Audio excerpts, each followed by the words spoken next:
The aesthetic harmony of our community, Karen replied without missing a beat. When someone breaks the rules, it creates a domino effect. Today it's pools, tomorrow someone might paint their house purple. Patricia finished dryly. We've heard this speech before, Karen. The room fell silent, except for the hum of the overhead fluorescent lights. Karen realized she was losing them, and desperation crept into her voice. Don't you understand? I've spent 5 years building this community into something special. Property values have increased 23% since I became president. We've won Neighborhood of the Year 3 times running. The Hendersons are threatening everything we've built. Or, Susan said quietly, maybe you're threatening it by picking fights with families who just want to enjoy their backyard. The words hit Karen like a physical blow. She stared at Susan, quiet, usually supportive Susan, and felt something crack inside her chest. I think, Mr. Patel said gently, we should table this discussion until everyone has had time to cool down. No, Karen's voice echoed off the community center walls. We vote tonight. All in favor of requiring the Hendersons to modify their pool placement to comply with proper setback requirements? She raised her own hand and looked around the room expectantly. The silence stretched for 30 seconds that felt like 30 minutes. All opposed. 4 hands went up. Karen stared at the raised hands as if they were alien artifacts. In 5 years as HOA president, she had never, not once, lost a vote. This meeting is adjourned, she whispered, gathering her papers with shaking hands. The next morning, Karen woke to find a news van parked across from her house. She peeked through her blinds to see a perky reporter in a bright red suit standing in front of the Hendersons' pool, gesturing animatedly while a cameraman filmed. Her phone was already ringing when she stumbled to the kitchen. Karen, it's Patricia. Are you seeing this? The news crew? How did they? Channel 7's morning show. Whole president's pool war leads to legal battle. They're calling you the pool police. Karen hung up and turned on the TV, just in time to catch the reporter's closing statement. What started as a neighborhood dispute over pool placement has escalated into a legal battle that's divided this usually quiet suburb. The HOA president, Karen Whitfield, was unavailable for comment, but neighbors we spoke with describe a pattern of increasingly aggressive enforcement of community guidelines. The screen cut to an interview with Mike Henderson, standing beside his pool with his wife and 2 young children. We just wanted a safe place for our kids to swim, Mike said. We followed all the city codes, got all the proper permits. We never expected this level of hostility from our neighbor. And what's next for your family? The reporter asked. We're hoping Mrs. Whitfield will recognize that we're not trying to hurt anyone. We're just trying to live our lives. The segment ended with a wide shot of both houses, the Hendersons' modern pool sparkling in the morning sun, and Karen's identical pool visible over the fence, separated by mere inches that had become the battleground for something much larger than pool placement. Karen's phone rang again, then again. By 9 a.m., she'd received calls from 2 more news outlets, a blogger who specialized in HOA horror stories, and surprisingly, a producer from a daytime talk show who wanted to fly both families to Los Angeles for a neighborhood mediation segment. At 10:30 a.m., her doorbell rang. Karen opened it to find a man in an expensive suit holding a briefcase. Mrs. Whitfield, I'm James Mitchell from Mitchell and Associates. Could we have a word? Karen's kitchen had never felt smaller than it did with the Hendersons' lawyer sitting across from her breakfast nook. Mitchell was younger than she'd expected, probably in his early 40s, with the kind of calm confidence that came from winning cases rather than just arguing them. Mrs. Whitfield, my clients don't want this to escalate further, he said, opening his briefcase with surgical precision. They're reasonable people who just want to enjoy their home in peace. She spent the afternoon preparing her presentation, complete with PowerPoint slides, property surveys, and a comprehensive analysis of how the Henderson pool violated 17 different subsections of the HOA guidelines. She even included a section on precedent and property values, with statistics she'd found online about HOA violations leading to decreased home values. At 4 p.m., her doorbell rang. Karen opened it to find a woman in her 30s holding a manila envelope. Karen Whitfield, "You've been served." Karen stared at the envelope as if it might explode. Served with what? "Restraining order and cease and desist. Have a nice day." Karen tore open the envelope with shaking fingers. The legal document was brief but devastating. The Hendersons were seeking a restraining order preventing her from entering their property, photographing their home, or contacting them directly. They were also demanding she stop spreading false and defamatory statements about their pool construction. False and defamatory. Karen shrieked to her empty living room. "I documented everything." But as she read further, a cold dread settled in her stomach. The Hendersons had hired Mitchell and Associates, the same law firm that had represented 3 other families who tangled with Karen over various HOA disputes. They knew her tactics, her playbook, her weaknesses. The letter concluded with a warning that made Karen's blood run cold. "Any further harassment of our clients will result in additional legal action, including potential charges of stalking and criminal trespass." Karen sank into her favorite armchair, the one positioned for optimal viewing of the entire cul-de-sac. For the first time in her 5-year reign as HOA president, she felt genuinely threatened. The Hendersons weren't rolling over like the Patels had with their garden gnome situation, or the Johnsons with their basketball hoop dispute. They were fighting back. Her phone buzzed with a text from Patricia. "Karen, just heard about the legal stuff. Maybe we should postpone tonight's meeting." Karen stared at the message for a full minute, her mind racing through possibilities and contingencies. The old Karen would have doubled down, would have shown up at the meeting with even more documentation and righteous fury. But the legal papers in her lap represented something new, actual consequences for her actions.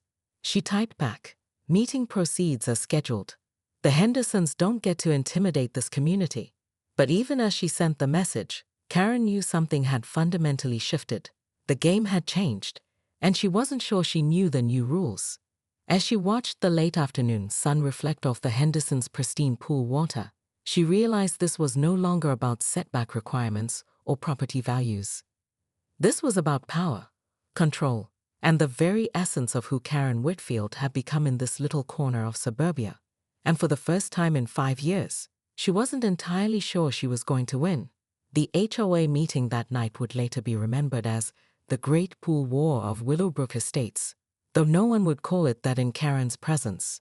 Karen arrived 30 minutes early to arrange the community center exactly as she preferred, her chair slightly elevated, her materials spread across the table like a general's battle plans, and the projector positioned for maximum dramatic effect.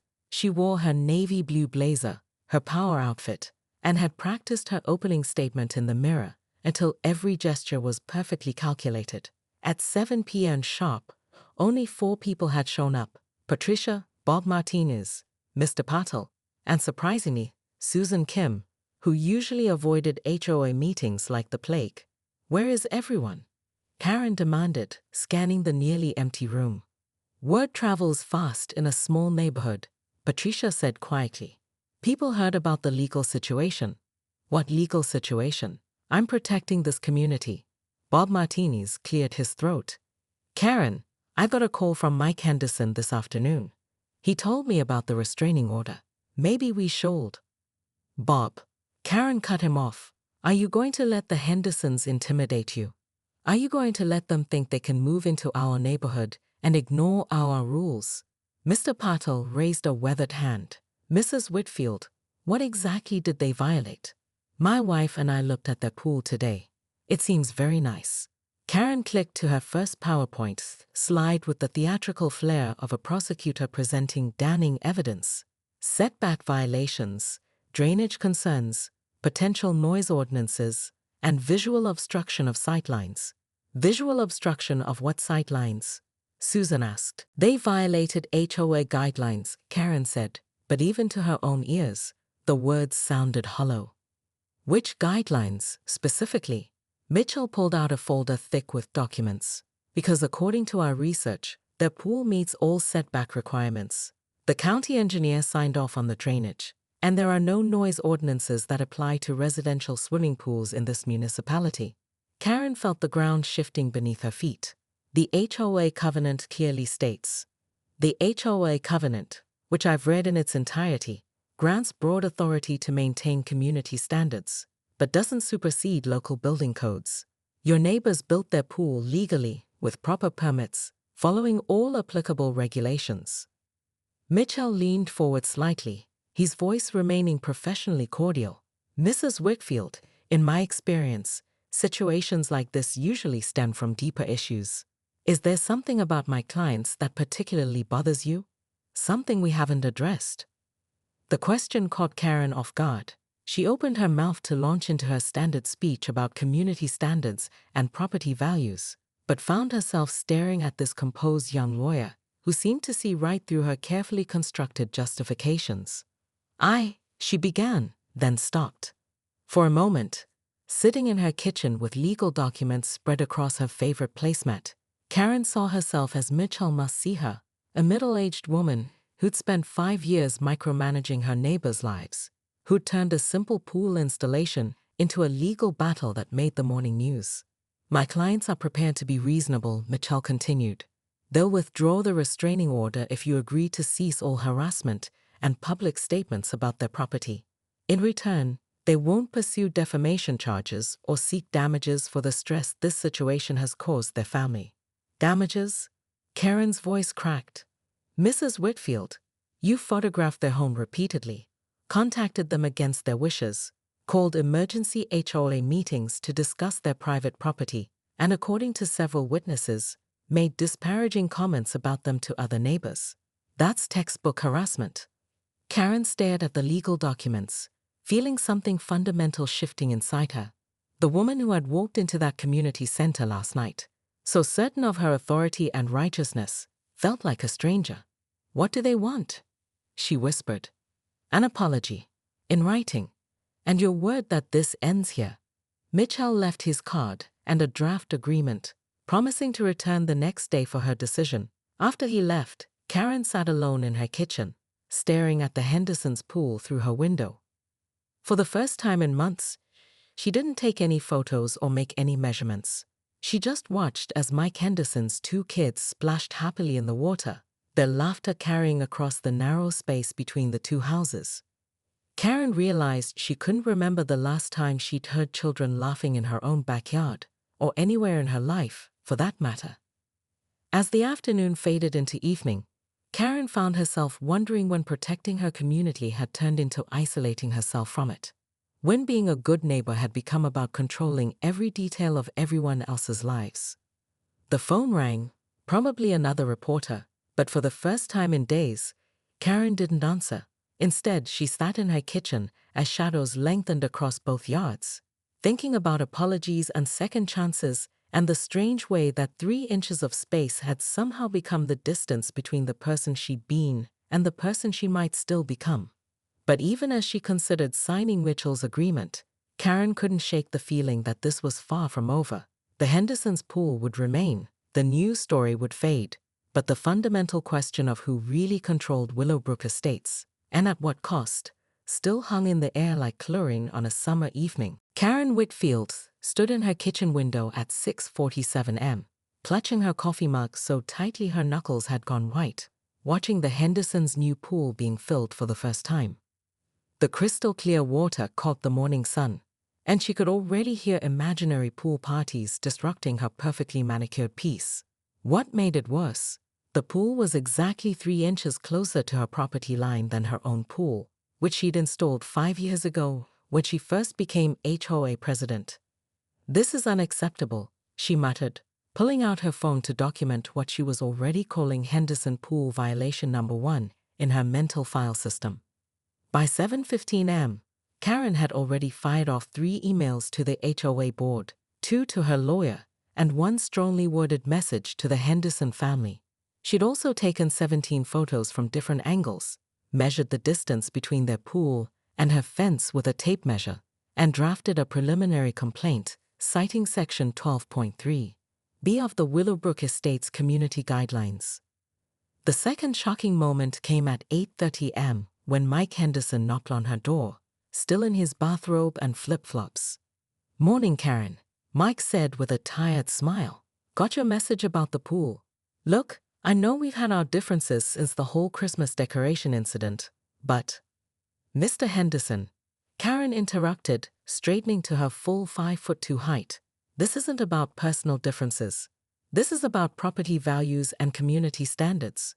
Your pool is a clear violation of setback requirements. Mike scratched his head. The contractors checked all the permits. Everything's up to code. HOA code supersedes city code, Karen declared, producing a thick binder from behind her back like a magician pulling a rabbit from a hat. I've been president of this HOA for 5 years, and I know every single regulation by heart. The third moment that would define the war to come happened 30 seconds later, when Mike made the fatal mistake of chuckling. Karen, with all due respect, maybe you need a hobby that doesn't involve measuring your neighbor's backyards. The silence stretched between them like a tightrope. Karen's left eye began its telltale twitch, the one her ex-husband used to call the warning system before he fled to Arizona with his dental hygienist. Mr. Henderson, she said, her voice dropping to a dangerous whisper, I'll see you at the emergency HOA meeting. Tonight, 7 o'clock sharp. By noon, Karen had transformed her dining room into a war room. Legal documents covered her mahogany table like battle plans, highlighted in 3 different colors: yellow for property violations, pink for precedent cases, and blue for what she called nuclear options, the kind of regulations that could make someone's life very, very complicated. Her phone rang. Whitfield residence. Karen, it's Patricia from the HOA board. Patricia Chen's voice carried the wariness of someone who'd been through this dance before. I got your 17 emails. We need to talk. Patricia, I'm glad you called. The Henderson situation requires immediate action. I've documented clear violations of setback requirements, water drainage concerns, and potential noise ordinances. Karen, their pool is beautiful. It's not hurting anyone. The silence stretched so long that Patricia wondered if the call had dropped. Not hurting anyone. Karen's voice climbed an octave.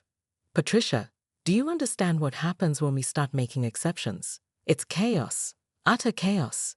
Today it's pools. Tomorrow it's basketball hoops. Next week someone's painting their house purple. Has anyone actually painted their house purple? That's not the point. Karen snapped, then caught herself. She took a deep breath, employing the conflict resolution techniques she'd learned from her online mediation course. Patricia, I need you to trust my judgment here. I've been protecting property values in this neighborhood since before the Hendersons even moved in. After hanging up, Karen reviewed her strategy. The emergency meeting would be crucial. She needed at least 3 board members on her side to pass a motion requiring the Hendersons to modify their pool placement. She had Patricia's reluctant support, but that wasn't enough. She needed Bob Martinez from Maple Street and either Susan Kim or elderly Mr. Patel. Bob would be easy. He was still angry about the Hendersons' dog barking during his afternoon naps. Susan was trickier. She actually liked the Henderson family. But Mr. Patel, he was old school, respected rules and order. Karen could work with that.